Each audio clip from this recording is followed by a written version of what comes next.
Au nom du Père, du Fils et du Saint-Esprit. Amen. La paix de Jésus soit dans votre maison, sa paix et sa joie. Alléluia. J'espère que vous allez bien.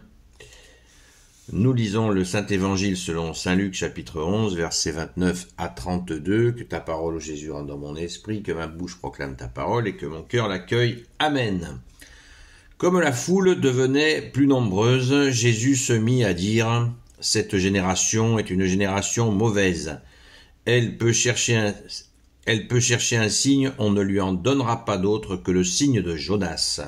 Tout comme Jonas a été un signe pour les habitants de Ninive, le Fils de l'homme aussi le sera pour cette génération.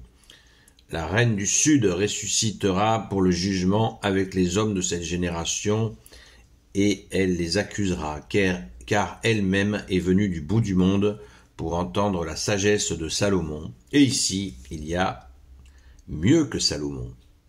Les hommes de Ninive ressusciteront pour le jugement, tout comme cette génération, et ils l'accuseront.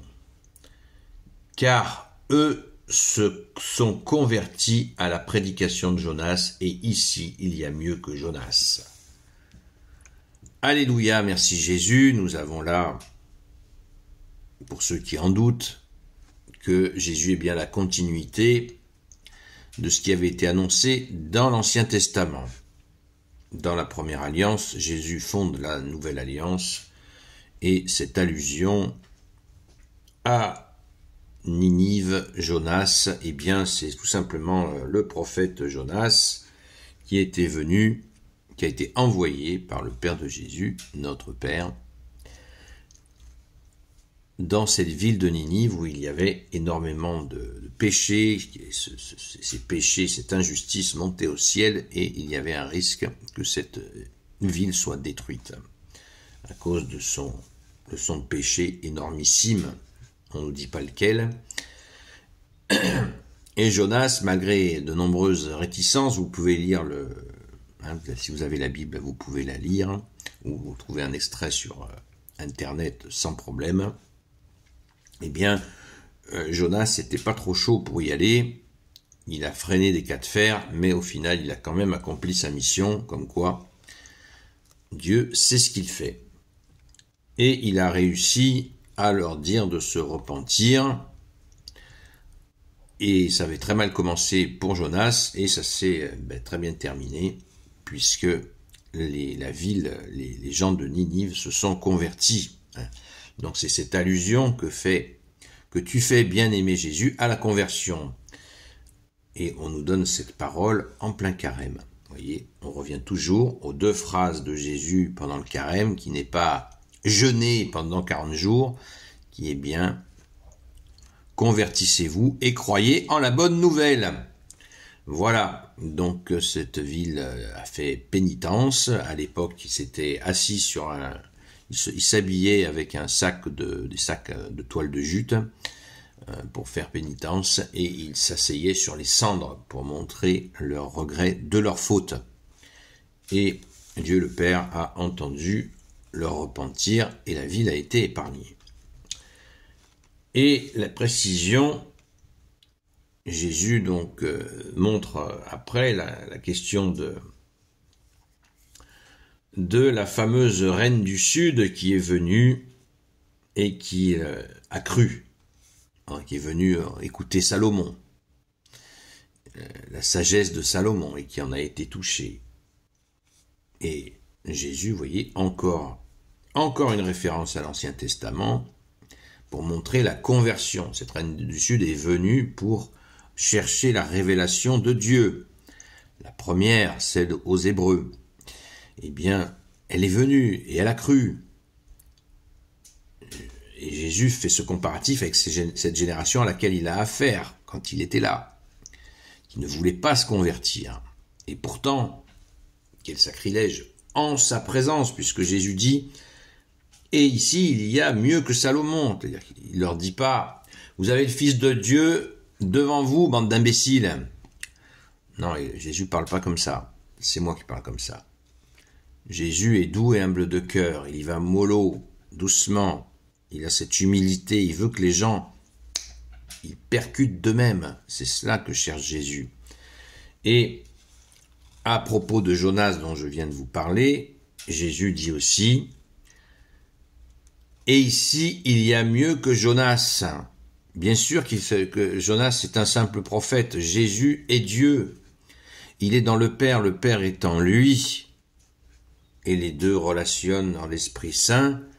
C'est le Dieu trinitaire qui est sous leurs yeux et ils ne le voient pas. Vous imaginez comme ça a dû être éprouvant pour notre bien-aimé Jésus de voir les gens aussi crédules. Crédules, ça veut dire ceux qui ne croient pas. C'est ce qu'a dit Jésus à saint Thomas. Cesse d'être crédule et regarde. Et Jésus lui a montré ses plaies. Voilà, la foi. Vous voyez, les deux phrases du carême. Convertissez-vous et croyez en la bonne nouvelle. Sortez de la crédulité. Et oui, c'est ça le carême. C'est ça, c'est pendant ces 40 jours, il faut vraiment y aller à fond dans cette conversion et cette foi qui augmente. Forcément, si on se convertit, notre foi augmente. Merci Jésus, alléluia. C'est très fort. Et Jésus est pas content. Hein. Cette génération est une génération mauvaise. Elle peut chercher un signe, elle n'en aura pas. Elle les a eus, tous ces signes. Ils ont eu tous ces signes, c'est ce que Jésus vient de dire avec la reine du Sud, avec Ninive, Jonas. Ils ont eu plein de signes, et ils en demandent encore, ils n'en auront pas. Et pourtant, combien de miracles Jésus a-t-il fait? Mais même avec ces miracles, il y en a encore qui doutent, qui veulent un signe astronomique délirant. Et Jésus leur dit, non, pas question que vous ayez de nouveaux signes. Croyez, convertissez-vous et croyez, c'est ce que nous faisons pendant ce Saint Carême. Merci Jésus, alléluia, de nous guider dans cela, comme dans tout. Amen. Gloire soit au Père et au Fils et au Saint-Esprit, maintenant et toujours et pour l'éternité. Amen. Ô Jésus, toi qui peux tout et qui porte tout, toi le Sauveur, toi l'Emmanuel, je te confie toutes celles et ceux qui regarderont cette vidéo, ainsi que leurs proches, selon ta seule volonté, ô Jésus. Sainte Marie, Reine des cieux, toi l'Immaculée Conception, toi qui écrases le serpent, toi qui es la lune sous tes pas, toi notre Mère, Notre-Dame. Saint Joseph, toi le juste et le saint, toi le sage, toi la terreur des démons, toi le saint gardien de la Sainte Église catholique apostolique. Sainte Marie-Madeleine, chère Sainte Patronne. Et vous, tous les saints et saintes amis de Jésus, Saint Michel Archange, Saint Gabriel Archange, Saint Raphaël Archange, et vous tous les anges qui servez Jésus, je vous confie toutes celles et ceux qui regarderont cette vidéo, ainsi que leurs proches, selon ta seule volonté, ô Jésus.